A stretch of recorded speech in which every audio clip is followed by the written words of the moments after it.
Assalamualaikum warahmatullahi wabarakatuh. Halo teman-teman semua. Perkenalkan, saya Nuha Mafturina dengan NIM 228032410026, mahasiswa Prodi Pendidikan Akuntansi Universitas Negeri Yogyakarta. Pada pembelajaran kali ini, kita akan membahas mengenai kartu utang, kartu piutang, dan kartu persediaan. Seperti yang kita tahu, sebelumnya kita sudah belajar mengenai jurnal umum dan juga buku besar ya teman-teman. Nah, buku besar ini ada pembantunya loh. Apa saja sih? Jadi, buku besar dibantu pencatatannya supaya lebih rinci dengan kartu utang, kartu piutang, dan kartu persediaan. Ketiga kartu ini berfungsi supaya dalam pencatatan utang, piutang, dan persediaan bisa lebih detail dan dapat dilacak. Tanpa berlama-lama lagi, mari kita mulai bahas materi kita pada hari ini ya. Yuk langsung simak slide berikutnya. Baik, yang pertama akan kita bahas adalah kartu utang. Apa sih kartu utang itu? Jadi, kartu utang merupakan kartu yang dibuat oleh suatu perusahaan untuk mencatat mutasi dan nilai terutang dari transaksi yang terjadi. Pada kartu ini terdapat rincian nama pemasok atau kreditur yang meminjamkan uang atau barangnya kepada perusahaan tersebut. Jadi, apabila terjadi transaksi yang menimbulkan hutang, seperti pembelian secara kredit, maka perusahaan akan mencatatnya di jurnal umum dan diposting ke buku besar. Selain itu, supaya dapat lebih memerinci mengenai hutang yang terjadi, maka perlu dicatat pada kartu hutang. Di kartu hutang ini, kita bisa tahu kapan hutang kita jatuh tempo, berapa nominal hutang kita, dan juga data-data lain mengenai kreditur kita. Kartu hutang ini dibuat satu persatu setiap krediturnya. Dengan begitu akan memberikan informasi yang lebih lengkap mengenai hutang kita kepada pihak kreditur. Berikut ini merupakan contoh kartu utang. Kartu utang ini adalah kartu utang milik toko anggrek kepada PT Mawar sebagai krediturnya.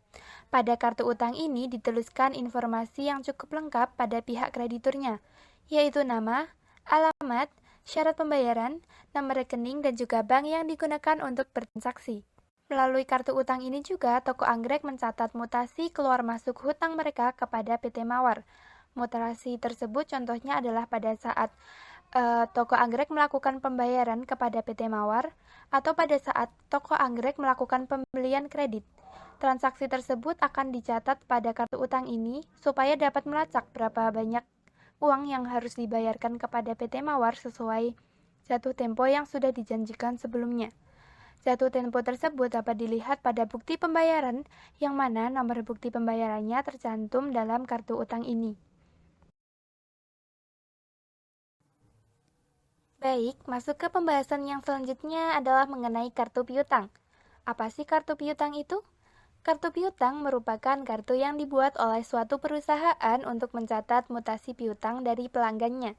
Pada kartu ini terdapat rincian nama pelanggan dan jumlah utang mereka kepada kita sebagai perusahaannya.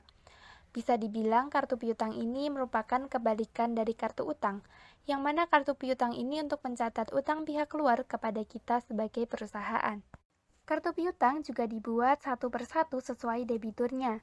Dengan melakukan pencatatan pada kartu piutang ini, perusahaan dapat terbantu untuk menagih piutang pelanggannya sesuai nominal yang tertera pada setiap kartu piutang ini, dengan tetap memperhatikan jatuh temponya.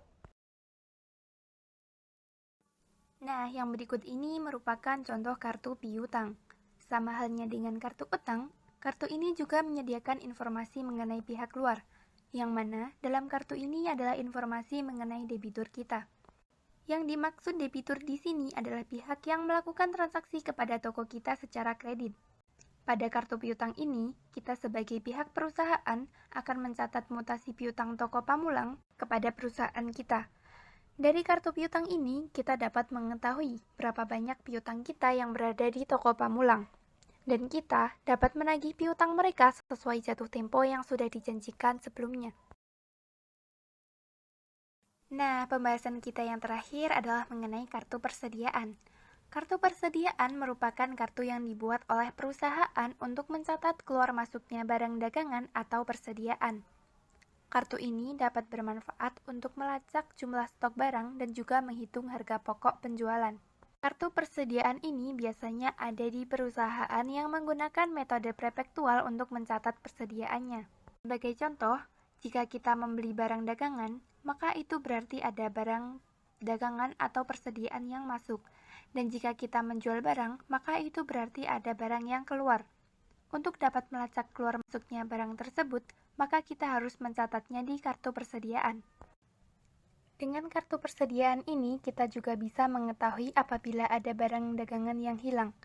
Hal tersebut dapat diketahui apabila kita melakukan penghitungan barang dagangan secara fisik, kemudian data penghitungan tersebut kita bandingkan dengan data pencatatan pada kartu persediaan. Untuk lebih dapat memahami mengenai kartu persediaan, teman-teman bisa melihat gambar berikut. Berikut adalah contoh kartu persediaan. Pada kartu persediaan ini terdapat tanggal keluar masuknya barang. Kemudian, terdapat kolom pembelian yang diisi jika kita melakukan pembelian barang dagangan. Sebagai contoh, pada tanggal 10 Juli, kita membeli 70 buah barang persediaan, yang mana harga per unitnya adalah 20.000, dengan jumlah keseluruhan yang kita beli adalah 1.400.000.